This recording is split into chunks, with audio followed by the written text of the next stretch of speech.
As of February 5th, 2019, I have given you the latest 10K, which was filed a few months earlier, 3 months earlier, November 5th, 2018.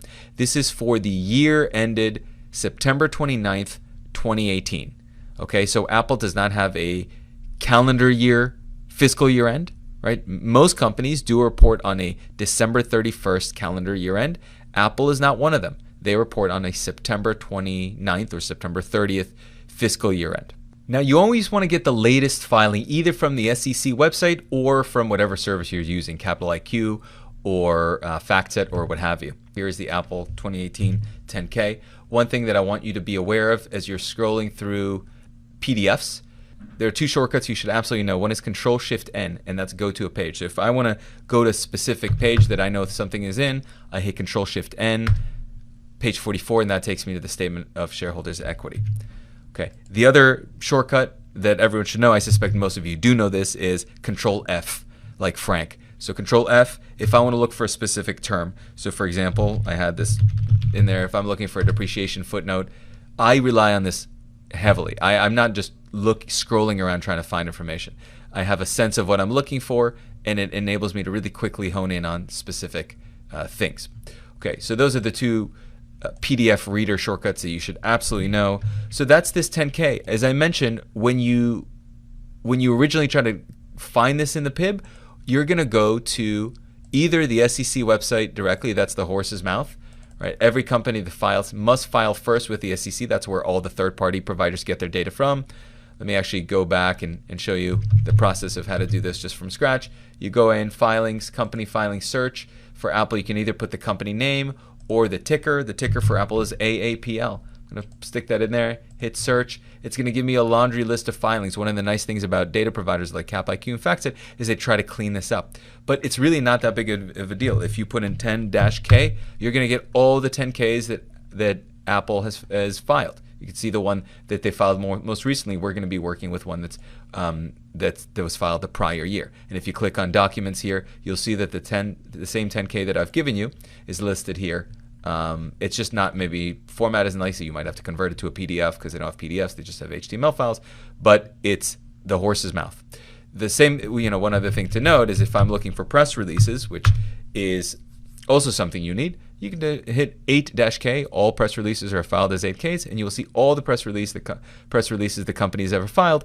It's a little harder to know which is which because press releases and any other material disclosures get filed with 8K. So here you have to kind of do a little bit of digging. So for example, I know that the fourth quarter press release for the year ending September 29th was actually issued around November. So that's a sign of me, okay, I'm going to go to Documents, I'm going to go in here, and it's going to be one of these things. So the 8K is just kind of the intro, and then they've got these two exhibits, which you could either arrive at either by clicking these two other HTML files, or you go in here and you click on them directly from here where they give you all the financial statements.